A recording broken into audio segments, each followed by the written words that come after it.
안녕하십니까? 사랑, 희망, 생명을 전하는 복음방송 진리의 뜰입니다. 여러분 안녕하십니까? 우리가 험한 세상이 나그네 길을 가느라고 다들 마음이 고나십니까?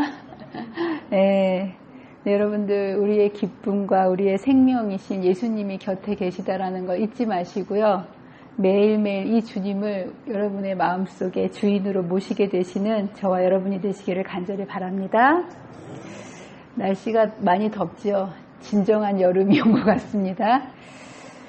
제가 살던 이전 교회에 사택은 좀 작았었는데 덥다고 이제 에어컨을 교회에서 하나를 놔주셨어요. 근데 사실 저희가 인사이동이 주기적으로 있기 때문에 저희는 삶의 모토가 뭐냐 하면 살림을 최대한 단순하게 살자.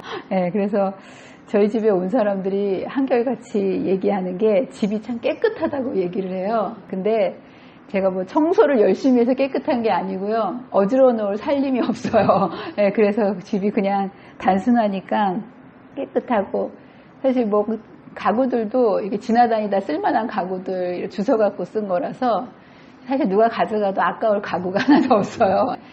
근데 그 에어컨이 저희 집에 들어오는 순간 저희 집에서 거실에 가장 중간 자리에서 가장 비싼 가구가 되었어요.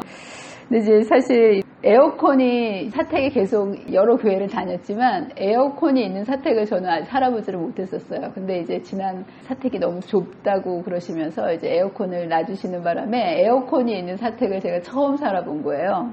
그냥 늘 더우면 그냥 선풍기를 틀고 살았기 때문에 별로 불편한지 몰라서 에어컨을 놔주신다 그랬을 때 괜찮다고 한사코 사양을 했는데 하여튼 뭐 에어컨을 이제 놔주셨는데요. 근데 이제 문제는 평생 에어컨을 안 써봤기 때문에 그 막상 에어컨을 설치를 해주셨는데요. 쓸 엄두가 나질 않는 거예요. 그래가지고 이게 왠지 틀면은 이 에어컨의 그 요금 폭탄을 맞을 그러한 겁나서 좀 못 쓰겠고 선풍기를 늘 쓰고 있으니까 선풍기를 틀고 있어야 마음이 편하지 에어컨을 틀고 있으면 마음이 불편한 거예요. 그래서 믿어지지 않으시겠지만 이렇게 있는 동안 저희가 그곳에 있는 몇 년간을 에어컨을 켜고 잔 적이 한 번도 없어요. 그리고 낮에도 통틀어서 몇 년 동안 3-4번 정도를 한 시간 정도, 30-40분 정도 이렇게 낮에 시험 삼아 에어컨이 돌아가나 안 돌아가나 이렇게 틀어본 거 외에는 에어컨이 있는데도 맨날 선풍기 틀고 이렇게 살았지 에어컨을 틀어본 적이 없어요. 그런데 이제 그 에어컨을 보면 그래도 마음이 흐뭇한 거예요. 집에 이렇게 변변한 가구가 없는데 이렇게 딱 에어컨이 딱 이렇게 자리를 잡고 있으니까 집안의 품격을 좀 높여주는 것 같기도 하고. 그래서 사실은 그 에어컨이 있으니까 잘 닦아주고 잘 유지시켜주는 그런 일들을 했는데 제가 잘한 걸까요? 못한 걸까요? 제가 바보 같은 짓을 한 거죠. 여러분 에어컨의 목적은 장식용입니까? 더운 걸 시원하게 해주는 냉방용입니까? 에어컨은 장식이 아니에요.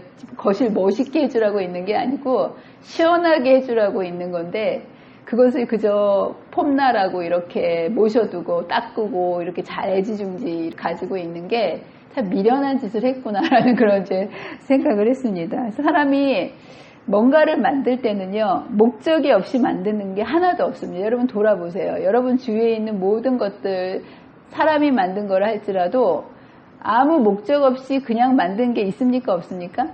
하나도 없어요. 하나도 없어요. 하다못해 이 마카판 굉장히 작고 보잘것 없지만 이거조차도 목적이 있이 만들었어요. 이거 목적이 뭐죠? 사용하는 거예요. 만약에 이게 이렇게 겉이 멀쩡해도요, 이 안에 있는 잉크가 다 닳아서 못 쓰게 되면 이거 아깝다고 계속 쌓아놓고 사는 사람 있습니까? 없습니까? 이게 잉크가 떨어지는 순간은 겉이 이렇게 아무리 멀쩡해도 이것의 운명은 쓰레기통으로 들어가야 되는 거예요. 그래서 에어컨도 아무리 고가긴 하지만 그 기능을 사용하지 않는다면 사실 입만 무성한 무화과 나무처럼 본질을 잃어버리게 될 때 아무 소용이 없는 거 아니겠습니까? 사실 이곳 사택에 와서도 그 버릇을 제가 고치지를 못해가지고요. 작년에 에어컨을 사택에 설치를 해주시긴 했는데 한 번도 켜보지를 안 했어요. 작년에. 늦게 설치를 해서도 그렇지만 이게 살던 대로 그게 너무 강해가지고요. 그게 쉽게 켜지지를 않더라고요. 그래서 과감히 사용해보지를 못했는데 올해는 어땠을까요? 네, 올해는 이제 목요일 구역반 애기 엄마들이 저희 집에서 이제 공부를 하는데요. 그 에어컨을 틀어봤어요. 그랬더니 이게 신세계인 거예요. 네, 밖에는 너무너무 더운데 에어컨을 틀면 뭐 아무리 더운 거와 상관없이 뽀송뽀송하고 시원한 이런 것들. 그래서 제가 요즘에는 에어컨을 덥기만 하면 틉니다. 그 맛을 들여가지고 어떻게 요금이 나올지는 잘 모르겠지만 개의치 않고 이렇게 에어컨을 틀면 시원하고 이걸 경험하고 나서는 제가 이제 에어컨을 요즘에는 이제 사용합니다. 근데 여러분 저는 신앙도 이거와 별로 다르지 않다고 생각합니다. 많은 사람들이 예수님을 믿기로 결심을 하고 주님을 믿는다고 얘기를 하지만 마치 예수님을 우리가 에어컨을 세워놓고 사용하지 않고 그 덥고 선풍기 틀고 이러면서 힘들게 산다면 예수님을 믿는다고 하지만 세워놓고 그분을 내 마음속에 모시지 않으므로 우리가 예수님 믿는 것에 대해서 아무런 그 능력을 경험하지 못하고 사는 거나 다름없지 않겠습니까? 여러분들 우리가 주님을 말로는 믿고 주님을 내 삶의 주인으로 모셨다고 하면서도 내가 내 삶을 위해서 여전히 부채질하고 선풍기 돌리듯이 그렇게 내 힘으로 힘들게 인생을 살아간다면 예수님을 문 밖에 세워놓고 여전히 내 인생을 내가 사는 이름만 그리스도인이지 전혀 그리스도인으로 살지 않는 이제 우리의 모습을 보게 됩니다. 그래서 여러분들 예수님을 믿는다는 것은 그분을 밖에 세워놔서는요 10년이 지나고 20년이 지나도 우리의 삶에 변화가 있을까요 없을까요? 없다라는 거예요. 예, 여러분 예수님이 우리의 마음속에 있으면 누구든지 그리스도 안에 있으면 새로운 피조물이 돼야 되는데 우리의 삶이 예수님 때문에 슬픔 속에서도 기쁘고 절망 속에서도 희망이 있고 아픔 속에서도 우리가 기뻐해야 되는데 우리가 여전히 슬프고 힘들고 똑같다면 우리는 예수님을 믿는 게 아니고요. 예수님을 그냥 밖에다 세워놓고 있는 거라는 거. 그래서 여러분들 주님께서는 이런 신앙을 하는 사람을 뭐라고 부르시냐 하면 외식하는 바리새인이라고 부릅니다. 모양은 그럴듯한데 그 안에 능력이 없는 거예요. 여러분들 사람들이 살면서 외식을 죄라고 여기는 사람들이 별로 없어요. 많은 사람들이 남의 것을 훔치거나 또 살인을 하거나 뭐 우상 숭배를 하면 그것을 죄라고 여기고 그것이 잘못됐다라고 인식을 하지만 이 외식이라는 것. 근데 여러분들 주님께서는 이스라엘의 멸망 원인을 무엇 때문에 이스라엘이 멸망했다고 얘기하는지 아십니까? 이스라엘이 왜 망했을까요? 우상 숭배에서 망했을까요? 그들의 죄 때문에 망했을까요? 아니라는 거예요. 주님께서는 끊임없이 뭘 얘기하시냐면 그들의 외식 때문에 이스라엘 백성들이 망했다라고 얘기합니다. 참 놀랍지 않습니까? 하나님을 열심히 믿는 것 같은 그 열심, 겉으로 보기에는 그 열심 때문에 너희들이 망한다라고 주님께서 말씀하셨다는 거예요. 사람은 죄 때문에 망하는 사람은 없습니다. 왜냐하면 죄 문제는 이미 십자가에서 해결해 놓으셨기 때문에. 그런데 이 주님을 내 마음에 그 복음을 받아들이지 않기 때문에 사람이 망하는 건데 그것을 받아들이는 데 있어서 가장 큰 장애물이 외식이라는 거예요. 사람이 겉으로 의로운 것 같은 많은 신앙적인 이러한 것들이 단단하면 단단할수록 내가 죄인이라는 것을 깨닫기가 어렵기 때문에 속은 죄인인데 겉에 그럴듯한 그 외식의 모습 때문에 예수님의 필요성을 느끼지 못하고 그분을 내 안에 모시지 못하기 때문에 많은 사람들이 구원의 길이 있음에도 불구하고 멸망할 수밖에 없기 때문에 주님께서는 이 외식을 멸망의 원인이라고 말씀하고 계십니다. 그래서 이스라엘 백성들은요, 그 당시에 예수님이 그들을 구원하기 위해서 눈앞에 오셨는데도 그분의 필요성을 느끼지 못했어요. 왜요? 그들의 의 때문에, 그들의 행위로 만들어 놓은 열심히 구제하고 열심히 봉사하고 열심히 하나님을 섬기는 예수님 없이 자기 스스로 만들어낸 그 의 때문에 진짜 예수님을 받아들여야 함에도 불구하고 그 예수님을 거절했기 때문에, 그리고 그들만 망한 게 아니라 그들이 예수님을 받아들이고 그들을 통해서 세상을 구원해야 되는데 그들이 예수님을 받아들이지 않고 세상에 그분을 전하지 못했기 때문에 이스라엘도 멸망할 수밖에 없었고 세상도 멸망할 수밖에 없는 운명에 처하는 치명적인 결과를 보게 됩니다. 근데 여러분들, 이 외식의 죄는 예수님 당시만 있었을까요? 지금도 있을까요? 지금도 굉장히 무서운 죄입니다. 여러분들은 대단한 이런 죄들을 무서워하지만 마지막 백성들의 치명적인 죄는요, 바로 외식의 죄가 우리 안에 편만에 있다라는 거예요. 그래서 요한계시록 3장 17절에 보면 마지막 남은 교회를 라오디게아 교회라고 하지 않습니까? 근데 그 교회에 대해서 책망하셨는데 뭘 갖고 책망하셨냐면, 내가 말하기를 나는 부자라 부요하여 부족한 것이 없다. 내가 공고한 것과 가련한 것과 가난한 것과 눈먼 것과 벌거벗은 것을 알지 못하는도다. 속은 다 엉망진창인데 그럴듯한 그 겉의 모습으로 인해 가지고 그들의 공고한 것을 알지 못한 채 의의 껍질에 쌓인 모습, 뜨뜻미지근한 이 마지막 교회의 모습을 보면서 주님께서 한탄하시는 모습을 보게 됩니다. 그래서 여러분들, 이것을 고칠 수 있는 방법이 뭘까요? 외식을 고칠 수 있는 방법이요. 이것은요, 오직 하나밖에 없습니다. 여러분의 마음의 문 밖에 세워놓으신 그 예수님을 내 마음속으로 모시는 방법. 그래서 그 다음 절 요한계시록 3장 20절에 보면, 볼지어다 내가 문 밖에 서서 두드리노니 누구든지 내 음성을 듣고 문을 열면 내가 그에게로 들어와 그와 더불어 먹고 그는 나와 더불어 먹으리라. 오늘 이 시간 여러분의 그 의의 모든 인간의 의의 껍질을 다 여러분들 깨어버리시고요. 여러분의 마음의 문을 여시고 우리를 구원해 주실 수 있는, 새로운 피조물로 변화시켜 주실 수 있는 주님께 이 시간 마음의 문을 활짝 열고 생명 되시는 주님을 여러분의 마음속에 말씀으로 받아들이는 귀한 말씀의 시간이 되시기를 간절히 바랍니다. 자, 이제 오늘은 67장 바리새인들에게 화가 있음. 오늘 이 바리새인들의 이야기예요. 여러분, 예수님께서 마지막 순환주간 하나하나를 지나가시면서 성전 정결을 하지 않으셨습니까? 그들의 마음의 성전이 정말 그 더러운 죄악으로 차 있음에도 불구하고 그 당시의 사람들은 그 성전을 거룩하다고 생각했다라는 거예요. 더럽히고 있으면서도 불구하고 그들은 거룩하다고 착각하면서 온갖 그 성전 안에서 하나님을, 그 성전을 더럽히는 그런 행동으로 물들어 있는 그들의 형편을 보게 됩니다. 그랬을 때 주님께서는 이제 이 성전을 정결케 하셨는데요.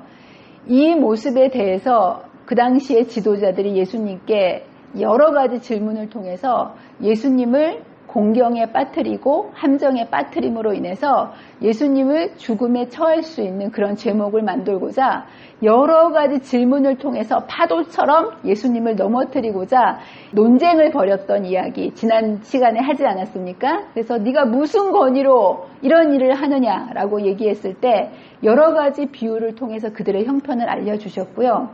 또 이제 바리새인들과 사두개인들과 율법사들이 정말 진퇴양난의 질문을 가지고 예수님께 나와서 그 도전에 도전을 받으셨으나 그분은 제사장과 바리새인들의 무지와 오류에는 대조되는 순결한 진리로 제시하시는 모습을 보게 됩니다. 예수님은 자신을 죽이려고 함정에 빠뜨리려고 하는 그들을 진리를 제시함으로써 계속해서 그들을 구원하시고자 마지막 순간까지 진리를 얘기해 주시는 모습을 보게 됩니다. 그래서 주님께서는 이 마지막 순간까지 그들에게 보여주신 많은 것들이 그들의 형편을 보여주셨고요. 그리고 그들이 이 죄악적인 행위를 계속 고집하게 되면 반드시 멸망할 수밖에 없는 그들의 운명을 가르쳐 주심으로 그들을 돌아오게 하시고자 하시는 그런 모습을 보게 됩니다. 사실 예수님께서 이 거대한 그 당시에 기득권 세력에 도전하신 것은 목숨을 건 도전이었어요. 여러분 생각해 보세요. 이 당시에 예수님을 죽이려고 했던 바리새인들, 사두개인들, 서기관들은 그 당시에 아무도 무너뜨릴 수 없는 엄청난 거대한 바위와 산 같은 존재 아니겠습니까? 거기에 대항한다는 것은 마치 계란으로 바위를 여러분 바위에다 계란으로 바위를 치면 뭐가 깨집니까? 에? 당연히 뭐가 깨지겠습니까?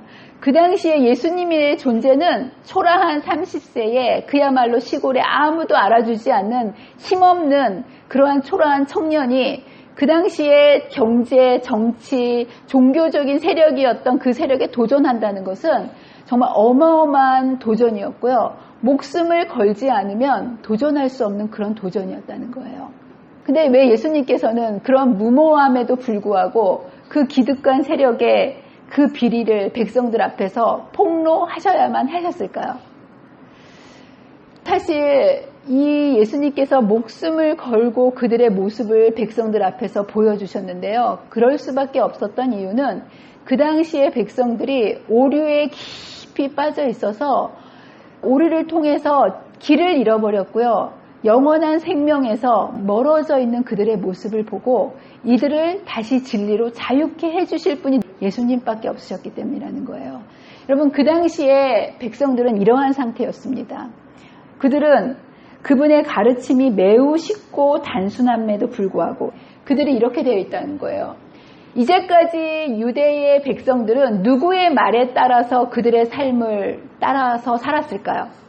그 당시에 종교 지도자들의 말에 무조건 맹종했다라는 거예요. 그것이 옳은지 그른지를 따져볼 겨를도 없이 무조건 지도자들이 얘기해 주는 것을 생각에 무조건 따라가는 형편이었다는 거예요. 그들은 그들의 지식과 경건의 모형을 보고 제사장들과 랍비들을 존경하였다. 모든 종교적 문제에 있어서 그들은 제사장들과 랍비의 권위에 맹종하였다. 그렇기 때문에 그들에게는 무엇이 옳은지에 대한 분별력이 없었어요. 무조건 얘기하면 따라가는 그 상황이었기 때문에. 그런데 이제 예수님께서 백성들 앞에서 그들의 질문에 대해서 하나하나 답변하시면서 그들의 잘못된 오류들을 고쳐주시는 모습을 보고 백성들은 굉장한 혼란에 빠지는 모습을 보게 됩니다. 이제까지 무조건 옳다고 쫓아왔는데 예수님께서 그들의 오류가 왜 잘못됐는지를 명쾌한 답을 하나씩 해주시는 모습을 보았을 때 그들은 예수님의 말씀이 진리고 그 말씀이 옳다라는 것을 깨달았어요.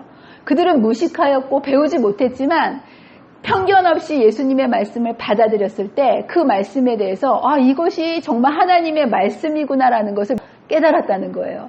근데 문제는 자기들처럼 무식하고 배우지 못한 사람들도 깨달은 진리를 누구는 반대하고 있는 거예요?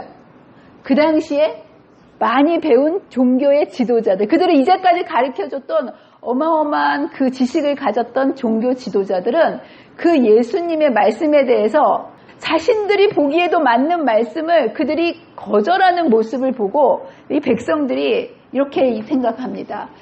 그들은 그분의 가르침이 매우 쉽고 단순함에도 불구하고 관원들이 예수님을 믿지 않는 데에 대해서 놀랐다는 거예요. 아니 이거 정말 맞는 말씀인데 왜 이것을 믿지 않을까? 백성들은 그러면서 스스로 어떤 노선을 취해야 할지를 알지 못하였다.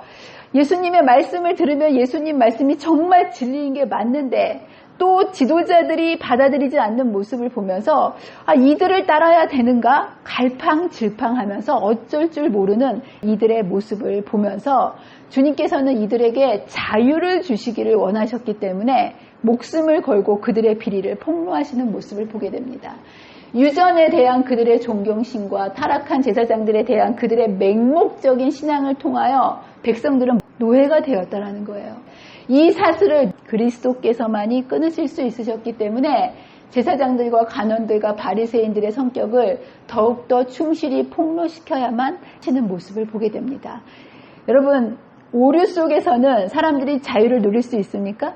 절대로 없습니다. 무엇만이 자유를 줄 수 있습니까? 진리입니다. 진리가 너희를 자유케 하리라고 하지 않았습니까?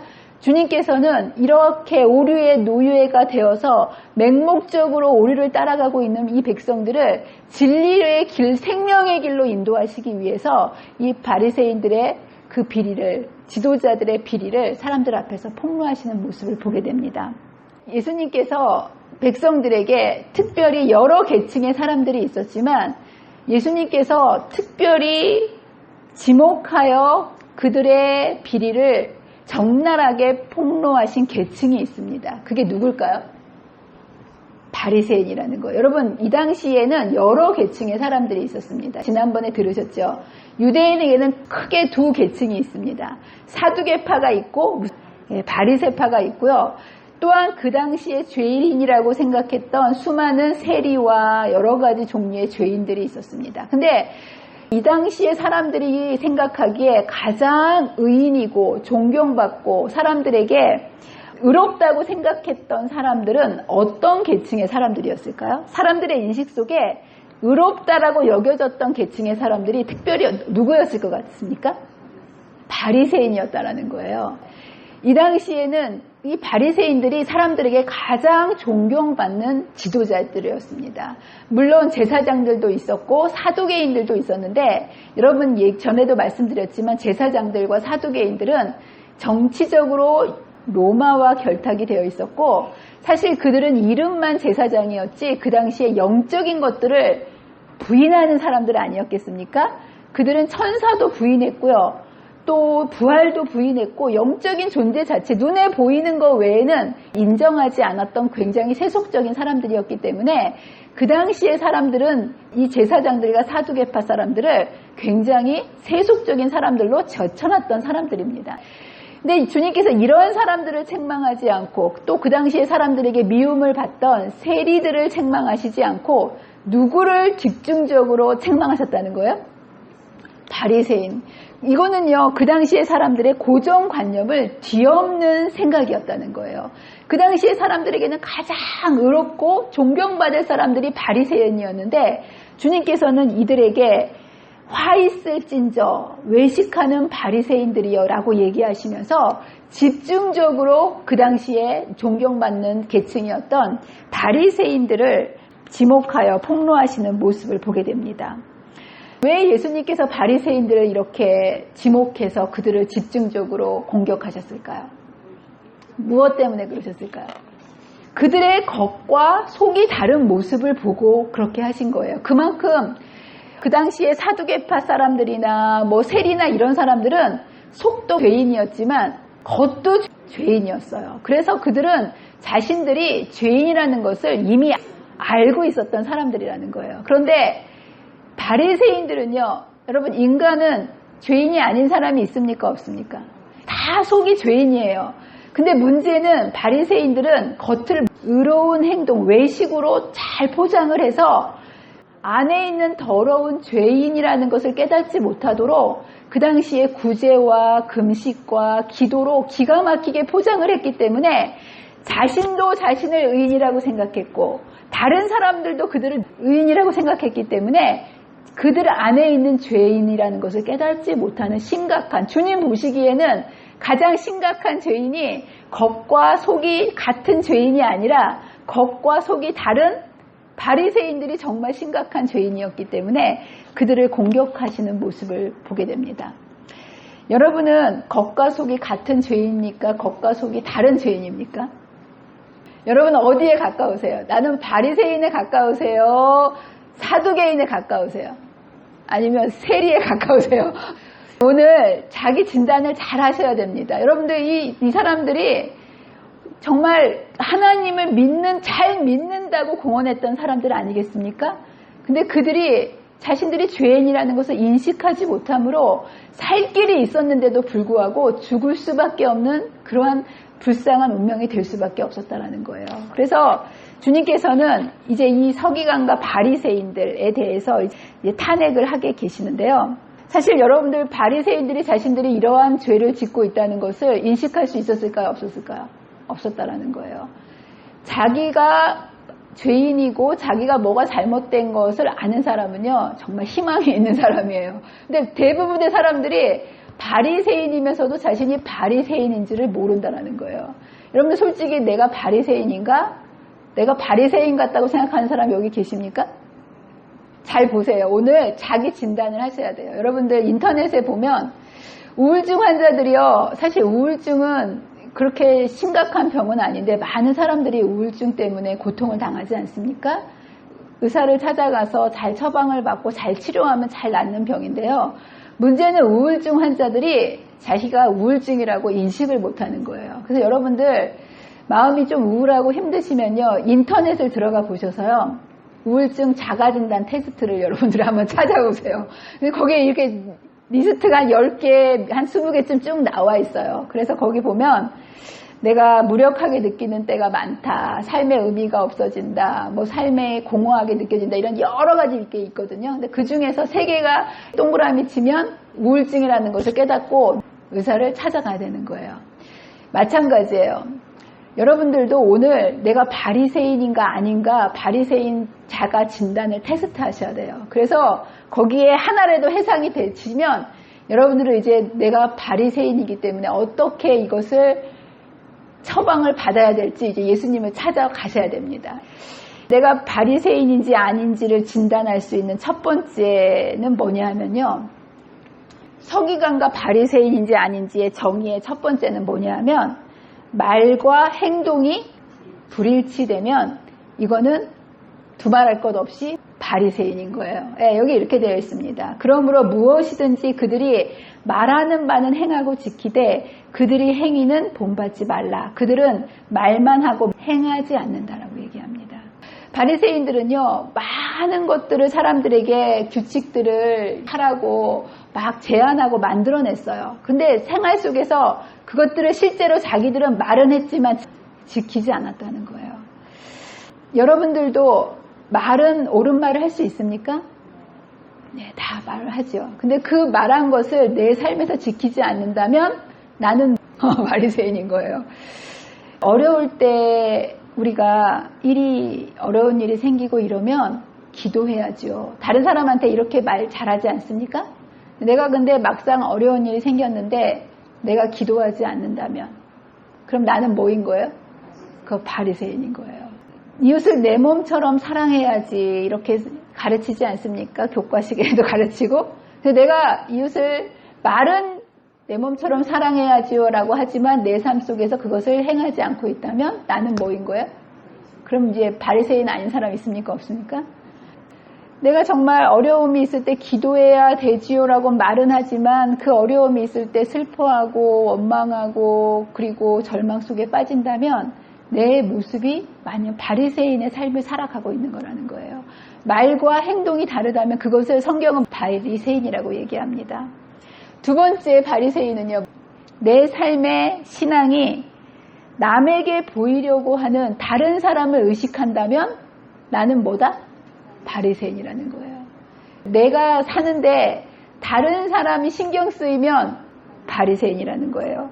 내가 신앙을 하건 뭐를 하고 살아가는 데 있어서 모든 것들이 다른 사람을 의식하는 내 모습이 보이면 그것이 바리새인의 모습이라고 얘기합니다. 그러면서 이 당시에 바리새인들은 그들의 행위를 사람에게 보이고자 하나니 모든 것을 누구를 보이고자 했다는 거예요?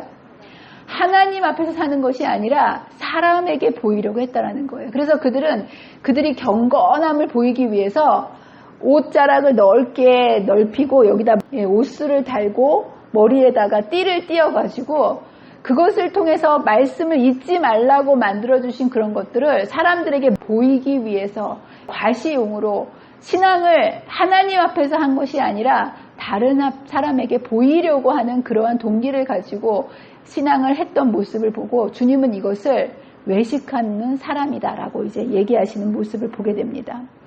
여러분들 우리의 삶 속에서도 주님의 일을 하면서도 우리도 이렇게 바리새인처럼 외식하면서 살 수 있습니까? 예, 교회에 뭔가 봉사를 하는데 누가 왔는지 안 왔는지 신경이 쓰여지면 이거는 외식하는 걸까요? 외식하는 게 아닐까요? 이게 사람이 와서 하는지 안 하는지 누군가가 이렇게 신경이 쓰인다면 다른 사람이 자꾸 신경이 쓰인다면 외식하는 거예요. 사람이 몇 명 왔는지 안 왔는지 소그룹에 숫자가 세워진다면 이것 또한 뭐라는 거예요? 뭔가 다른 사람에게 보이기 위한 내 마음속에 외식하는 바리새인의 모습이 내 안에 있는 모습을 보게 됩니다. 내가 교회 일을 열심히 하는데 누군가 알아주지 않은 내 마음이 섭섭하다면 이것 또한 외식하라는 거예요. 우리는 많은 이 신앙생활을 하면서 나도 모르는 사이에 하나님을 의식하지 않고 사람을 의식하는데 이것을 주님께서는 외식하는 바리새인이라고 얘기하면서 화 있을진저라고 말씀하시는 모습을 보게 됩니다. 바리새인의 특징은 또 하나 뭐냐면 높아지려고 한다라는 거예요. 낮아지려고 하는 마음을 갖고 계십니까? 높아지려는 마음을 사람이 갖고 있습니까? 사람은 다 높아지려는 마음을 가지고 있죠. 이런 마음을 가지고 있으면 이것은 뭐의 증거라는 거예요? 바리새인의 외식의 증거라는 거예요. 그래서 이들은 잔치에 앉으면 항상 높은 자리를 서로 차지하려고 했다라는 거예요. 우리도 매 순간 이러한 마음으로 살고 있다면 우리도 바리새인의 외식을 똑같이 우리의 삶 속에서 하고 있다라는 거 여러분들이 인식하셔야 된다는 거예요. 또 한 가지 이러한 외식의 죄는 뭐냐면 이 외식의 결과가 그래서 어떻다라는 거예요. 외식은 정말 눈에 보이지도 않고요. 남도 나도 잘 인식할 수도 없는 어떻게 보면 죄 같지도 않은 죄지만요. 이 외식은요. 치명적인 결과를 낳습니다. 그래서 뭐라고 얘기하냐면 이 외식 때문에 많은 사람들이 천국 문을 막는 결과 이 외식 때문에 많은 사람들이 하나님을 제대로 인식하지 못하기 때문에 하늘에 갈 수 있는 문을 하나님이 열어 놓았는데 외식하는 사람들이 앞에서 막고 있다는 거예요. 그래서 여기 보면 13절 화 있을진저 외식하는 서기관들과 바리새인들이여 너희는 천국 문을 사람들 앞에서 닫고 너희도 들어가지 않고 들어가려 하는 자도 들어가지 못하게 하는도다 라고 얘기하면서 외식 때문에 자기도 안 들어가고 남도 못 들어가게 하늘 문을 막는 이러한 치명적인 일을 하는 것이 외식이라고 얘기하는 모습을 보게 됩니다. 여러분 세상 사람들이 왜 하나님을 믿지 않을까요? 사람들이 왜 하나님을 믿지 않을까요? 요즘 기독교가 사회 속에서 사람들에게 칭찬을 받습니까? 지탄을 받습니까? 겉과 속이 다른 그리스도인들 때문에 믿는 사람들이 더해 이러한 말이 나오기 때문에 이러한 외식하는 사람들 때문에 하늘 가는 문이 막히는 모습을 보게 됩니다. 그래서 간디가 이런 얘기를 했다고 해요. 나는 예수를 사랑한다. 그러나 기독교인은 싫어한다. 왜냐하면 그들은 예수님을 닮지 않았기 때문이다. 여러분들 우리가 겉과 속이 똑같이 예수님을 닮지 않으면 세상은 우리 때문에 하나님께로 가는 천국 문이 하나님을 잘못 나타내는 겉과 속이 다른 그리스도인들 때문에 천국 문이 막히는 모습을 보게 됩니다. 이게 정말 무서운 일 아니겠습니까? 두 번째는 이것이 잘못된 신앙을 전수한다는 거예요. 그래서 너희는 교인한 사람을 얻기 위하여 바다와 육지를 두루 다니다가 생기면 너희보다 배나 더 지옥 자식이 되게 하는도다. 외식을 통해서요 사람들에게 잘못된 신앙을 전수함으로 더 나쁜 신앙의 길을 가도록 만들어 놓는 게 외식이라는 거예요. 또한 이것은 사람의 영적 분별력을 다 망치게 만듭니다. 그래서 화 있을진저 눈먼 인도자여. 이 외식이라는 것이 자기 눈만 멀게 만드는 것이 아니라 다른 사람들을 잘못 이끄는 이런 것들로 인해서 영적 분별력을 잃어버리게 만들므로 성경을 곡해함으로 제사장들과 율법사들은 그렇지 않았다면 그리스도의 왕국에 대한 지식 그리고 참된 성결에 대한 기묘한 거룩한 생명을 받아들였을 사람들의 심령을 눈멀게 하였다라고 얘기합니다. 여러분들 외식이라는 것이 사람의 영적 눈을 멀게 만들어서 진리의 길을 가지 못하도록 막는 역할을 하는 모습을 보게 됩니다. 또한 이것은 사소한 것에 집착하여서요 중요한 것을 놓치게 만듭니다. 그래서 하루살이는 걸러내고 낙타는 삼키고 그래서 아주 사소한 것들 뭐 이것이 고춧가루를 먹으면 된다 안 된다 이런 것들에 집착하느라고 진짜 중요한 하나님의 사랑과 의와 정의는 거절해 보이는 본질을 잃어버리고 작은 것에 길을 잃게 만드는 이러한 기능을 하는 것이 바로 이 외식의 결과의 모습을 보게 됩니다. 그래서 결국은 이것이 어떤 결과를 맺게 되냐면 마지막으로 외관을 화려하게 장식하느라고 본질을 거절함으로, 예수님을 거절함으로 말미암아 의인의 피를 흘리고 예수님을 십자가에 못 박게 만들었던 것이 결국은 뭐 때문에 그랬다는 거예요? 그들의 외식 때문에. 그래서 여기 보면 화 있을진저라고 얘기하면서 너희는 선지자들의 무덤을 만들고 의인들의 비석을 꾸미며 그리고 선지자들을 다 죽이고 마침내는 이 외식이 그들을 구원하기 위하여 이 땅에 오신 예수님을 십자가에 못 박게 만드는 그 엄청난 죄로 이어지게 만든 것이 여러분들이 죄처럼 생각하지도 않고 늘 품고 살아가는 외식 때문에 그랬다고 예수님께서 적나라하게 말씀해 주시는 모습을 보게 됩니다. 그러면서 예수님께서 이 외식에 대해서 이렇게 아주 강력하게 말씀을 하세요. 뭐라고요? 뱀들아, 독사의 새끼들아, 너희가 어떻게 지옥의 판결을 피하겠느냐? 주님께서 마지막으로 이렇게 얘기하십니다. 내가 너희를 품고자 남타기 그 날개 아래 모험같이 너희를 회복하려고 얼마나 너희들을 품었느냐. 그런데 바로 이 외식이 너희가 그것을 원하지 않도록 만들었도다 라고 얘기하시면서 결국은 외식 때문에 너희의 집이 황폐하게 된다라고 얘기하시는 모습을 보게 됩니다. 예루살렘의 멸망 원인은요, 바로 이 외식이었어요. 장래를 내다보시면서 예수님께서는 유대인들이 회개하지 않을 것과 하나님의 종들에 대하여 그들이 참지 못하였던 과거에 그랬던 것처럼 앞으로도 같을 것이라고 선언하셨다. 이 모습을 이제 말씀하고 계시는 모습을 보게 됩니다. 예수님께서 그런데 여기서 말씀을 끝이신 것이 아니라 새로운 믿음의 샘플을 보여주시는 모습을 보게 됩니다. 여러분들, 바리새인의 외식과 예수님께서 이것을 책망하시면서 그 다음에 이어져 오는 사건이 뭐냐면 가난한 과부가 헌금함에 헌금 드리는 그 사건이 바로 이어서 나옵니다. 이것은 따로따로 있는 사건이 아니라 주님께서 외식하는 바리새인들과 참 믿음의 샘플이 무엇인지를 대조하여 보여주시기 위해서 한 과부의 모습을 칭찬해 주시는 모습을 보게 됩니다. 여기에 보면 이제 예수님께서 앉아 계시면서 무리가 어떻게 헌금함에 돈 넣는가를 보실세. 여러 부자는 많이 와서 넣는데 한 가난한 과부는 와서 2렙돈 한 고드란트를 넣는지라. 그러면서 이제 한 렙돈은요 아주 적은 돈을 얘기합니다. 지금의 돈으로 얘기하면 100원, 200원, 500원 이렇게 작은 돈이었고요. 이 당시에 과부가 아무도 보지 못하도록 그 헌금함에 놓고 가는 모습을 보고 이제 예수님께서 말씀하시는 모습입니다. 여러분이 2렙돈의 의미는 굉장히 큰 의미를 가지고 있습니다. 외식에 반대되는 것이 바로 이 2렙돈인데요. 2렙돈은요 굉장히 적은 돈이었고요. 이것은 굉장히 가난하고 비참하고 부끄러운 모습을 상징하는 거예요. 너무 부끄러우니까 내지도 못하고 기다렸다가 못 볼 때 싹 넣지 않았습니까? 이 과부는 너무나 작고 보잘것없는 것이었지만 그는 부끄럽다고 그것을 숨기지 않고요. 그 있는 것 그대로 자기가 가진 모습 그대로를 예수님께 가져온 모습을 보게 됩니다.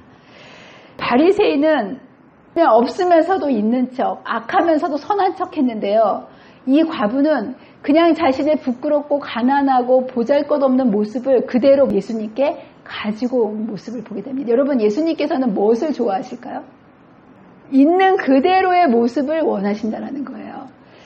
여러분, 우리 작은 아이가 고2 2학년도 이렇게 그 겨울방학 때 외박을 왔을 때 제가 우리 아이한테 그랬어요. 야, 고3 시작하면 치과 갈 시간이 없으니까 미리 치과에 가서 오늘 검진하고 들어가라. 이제 제가 그렇게 얘기를 해줬어요. 그랬더니 이 아이가 밥 먹다 말고 숟가락을 놓더니 화장실로 들어가는 거예요. 그리고 안 나오는 거예요. 한참 동안 안 나와요. 그리고 나오더니 엄마 우리 집에 자일리토 껌 있어요. 그러는 거예요. 그래서 자일리토 껌 있지. 서랍 속에 있어. 그래서 얘가 이제 그걸 막 씹었어요.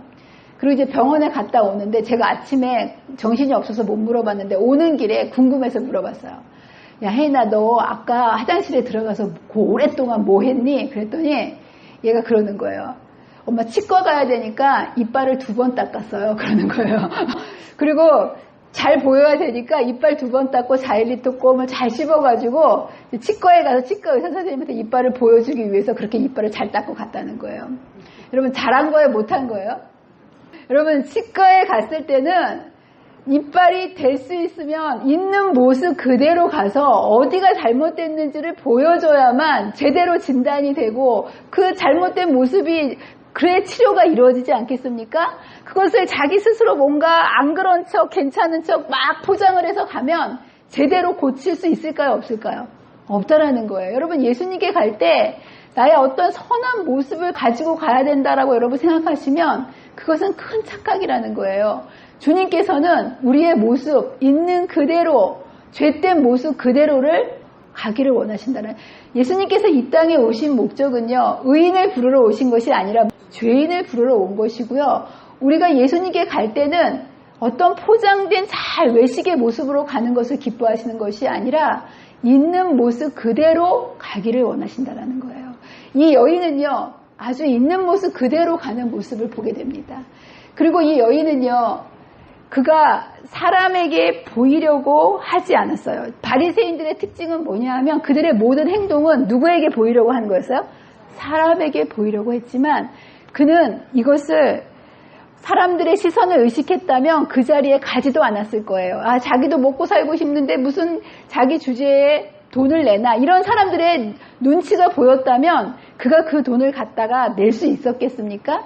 그들은 사람을 의식하지 않았어요. 그냥 그 마음만을 가지고 예수님께 드렸고 그들은 그런 자신의 부끄러운 모습을 사람들과 비교하거나 사람들을 의식해서 피하지 않는 그러한 모습을 보게 됩니다.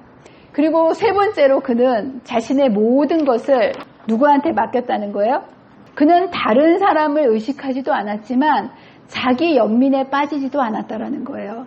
아이고 내 형편이 이런데 이런 것을 다 드리면 나는 뭐 먹고 사나 이러한 자기의 형편과 자기 연민에 빠지지 않고 그는 자신의 인생을 모두 다 주님께 맡김으로 이날 이 과부가 예수님께 드린 것은 일부를 드린 것이 아니라 자신의 전부를 드림으로 자신의 인생을 예수님께 온전히 맡기는 주님을 향한 믿음을 보여주는 모습을 보게 됩니다.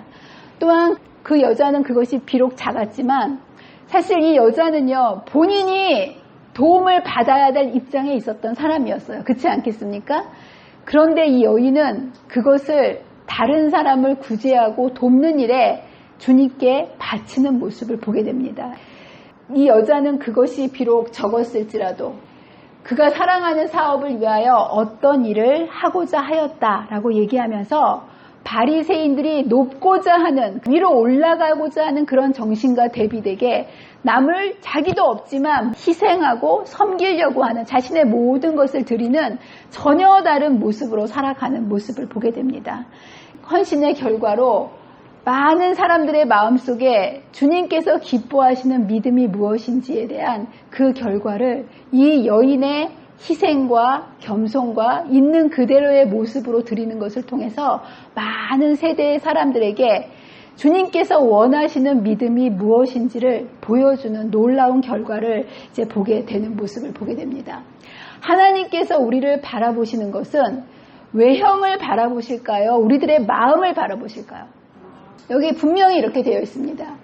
우리들의 행동을 비열하다거나 혹은 높은 도덕적 가치를 가진 성질의 행동이라고 판단 짓는 것은 그 행위의 동기이다. 여러분이 겉으로 아무리 선한 일을 하고 옳은 일을 하고 많은 일들을 한다 할지라도 우리의 마음의 동기가 선하지 않으면 하나님께서 이것을 악하다고 얘기하신다는 거예요.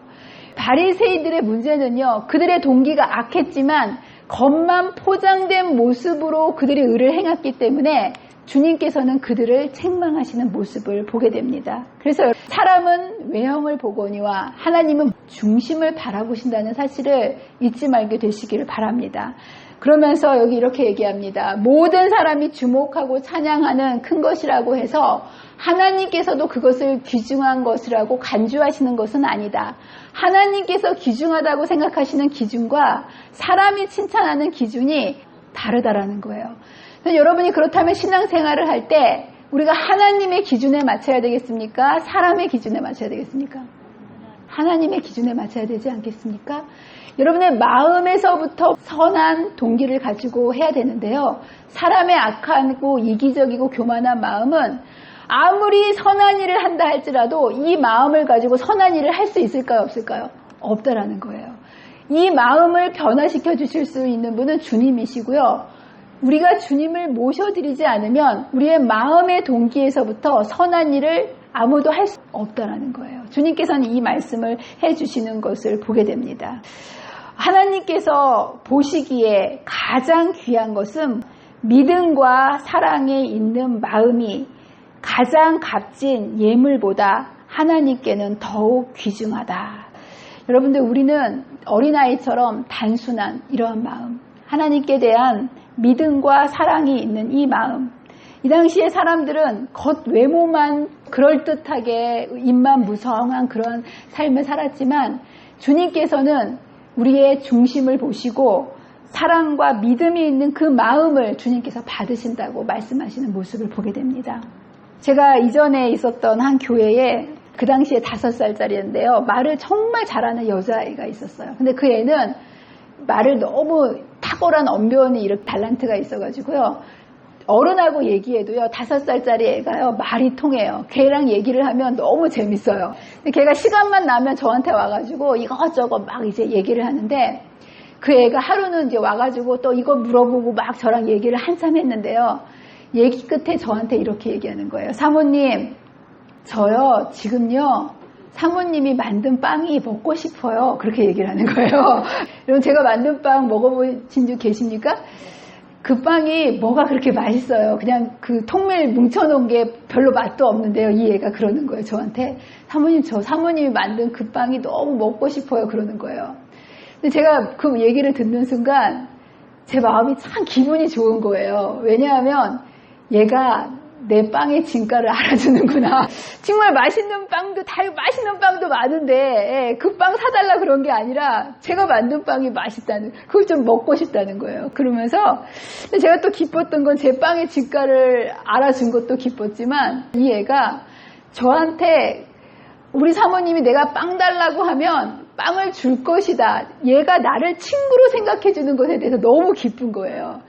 어른들 중에서 간혹 가다가 그 빵이 맛있다고 그러시는 분들이 몇 분 계시긴 한데 저한테 개인적으로 와서 사모님 저 빵 좀 만들어주세요. 그런 분은 어른들은 한 명도 없었거든요. 네. 왜냐하면 어른들은 저를 어렵다고 생각하기 때문에 빵을 만들어달라고 얘기하는데 이 얘는 저를 자기 친구로 대해주는, 제가 사실 사모 노릇하면서 교회 안에서 굉장히 외롭다 그랬잖아요. 저를 친구로 대해주는 사람들이 별로 없는데 그 조그만 애가 이 사모님은 내가 부탁하면 들어줄 거라고 생각하면서 저한테 그것을 요구했을 때 제 마음이 너무 기분이 좋더라고요. 그래서 제가 지금은 빵이 없으니까 야, 내가 다음 주에 올 때 꼭 빵을 갖다 줄게. 그래가지고 이제 진짜 그 다음 주 금요일날 빵을 만들었어요. 빵을 만드는데도 기분이 좋더라고요. 그래서 막 쑥가루도 막 안 넣었다가 쑥가루도 넣고 맛있게 만들어가지고 그 다음 이제 안식일날 빵을 만들어 갔어요. 근데 안식일이 돼가지고 저는 이제 얘가 와가지고 사모님 빵 주세요 그럴 줄 알았는데 얘는 일주일 사이에 빵 달라는 거 잊어먹은 거예요. 그래가지고 계속 빵 달라는 소리를 안 하는데 이제 나중에 사람들이 다 가고 걔랑 나랑 또 제가 있는데 걔가 와가지고 저한테 또 말을 걸기 시작한 거예요. 이런 얘기하면서 또 이러는 거예요. 사모님 혹시 맛있는 거 없을까요? 뭐 맛있는 게 먹고 싶어요 그러는 거예요. 그래서 제가 귓속말로 야 네가 지난주에 나한테 빵 달라고 했잖아 그랬더니 그때서 생각이 나는 것 같았어요. 그래서 그 애가 아 맞아요. 그래서 내가 너 주려고 빵 만들어 왔어. 그리고 이제 그 애한테 빵을 주면서 그냥 먹으면 맛 없으니까 집에 가서 엄마한테 쪄달라고 그래. 근데 이제 그 애가 그 빵을 받아가지고 너무 기뻐 가져가는 거예요. 근데 제가 그 모습을 보면서 제 마음속에 정말 기뻤고요. 깨달음이 있었어요. 이 아이는요. 자기가 빵을 만들 수 없고요. 자기 엄마도 만들 수 없고 자기가 할 수 없다는 것을 철저히 인식하지 않았겠습니까? 그리고 이 빵을 만들 수 있는 사람은 저밖에 없다는 것을 알고 저한테 온 거예요. 그리고 그 빵을 요구하면 줄 거라는 것 또한 이 아이는 믿고 있었다는 거예요. 하나님께 대한 믿음은요. 거창한 게 아니에요. 우리가 하나님을 기쁘시게 할 수 있는 것은 믿음과 사랑이 있는 마음이라고 하지 않았습니까? 여러분이 문제가 있고 힘들고 어렵고 이럴 때 여러분들이 그 모든 것들을 주님께서 해주실 거라고 그걸 믿음을 가지고 그 문제를 가지고 예수님께 가는 것. 주님은 그것을 사랑이라고 생각하시고요. 기쁨이라고 생각하시고요. 그것을 믿음이라고 생각하신다는 거예요. 그래서 히브리서에 보면 믿음에 대해서 이렇게 얘기합니다. 믿음이 없이는 기쁘시게 못하나니 하나님께 나아가는 자는 반드시 그가 계신 것과 그분이 계셔서 내가 죄인이고 내가 연약하고 내가 잘한 거 아무것도 없지만 그분에게 나아가는 자는 상을 주신다는 것을 믿고 내 모습이 어떠하든지 간에 무조건 예수님께 나아가는 것, 이것을 사랑과 믿음이라고 생각하시고요. 그 어떤 것보다 이것을 가장 가치 있는 거라고 주님께서는 여기신다라는 거예요. 여러분들 사실 우리가 하나님께 드릴 게 뭐가 있겠습니까? 은도 내 것이요 금도 내 것이 이 세상에 있는 모든 것들이 다 주님의 것 아니겠습니까? 여러분들 이런 것들을 주님께 드리는 거라고 생각하지 마세요. 주님께서 원하시는 것은 우리의 상한 심령이고요. 우리가 죄인이라는 것을 깨닫고 그 순간순간마다 주님을 마치 에어컨 겉만 번지르하게 쓰지도 않는 에어컨으로 무용지물로 여기고 내 힘으로 살아가는 그런 모습이 아니라 주님을 매 순간마다 나의 문제와 아픔과 슬픔의 순간마다 그분께 나아가서 드리고 그분이 주시는 그 능력을 경험하는 그것을 믿음으로 여기시고요. 그것을 기쁘게 받아주신다는 사실을 여러분 잊지 마시고 여러분의 매일매일의 삶 속에서 주님을 바라보심으로 우리가 죄인임을 깨닫게 되시기를 바랍니다. 여러분들 우리가 주님을 바라보지 않으면요. 우리가 이렇게 교회에 나오고 뭔가 말씀을 읽고 이 안에 있는 것처럼 보여서 우리가 의인으로 착각하고 살기 쉬운 게 저와 여러분 아니겠습니까? 근데 여러분들 우리가 진짜 죄인이고 주님이 필요한 분임을 깨닫기 위해서는 우리는 예수님의 십자가 앞에 서야 됩니다. 우리가 예수님을 바라보지 않으면 이 누구도 우리의 이 엄청난 외식의 껍질을 인식할 수 있는 사람은 저는 한 명도 없다고 생각합니다. 여러분이 주님을 위해서 열심히 일하면 일할수록 그 외식의 껍질이요 주님께 나아가는 길을 막고 있는 것일 수도 있다는 거예요.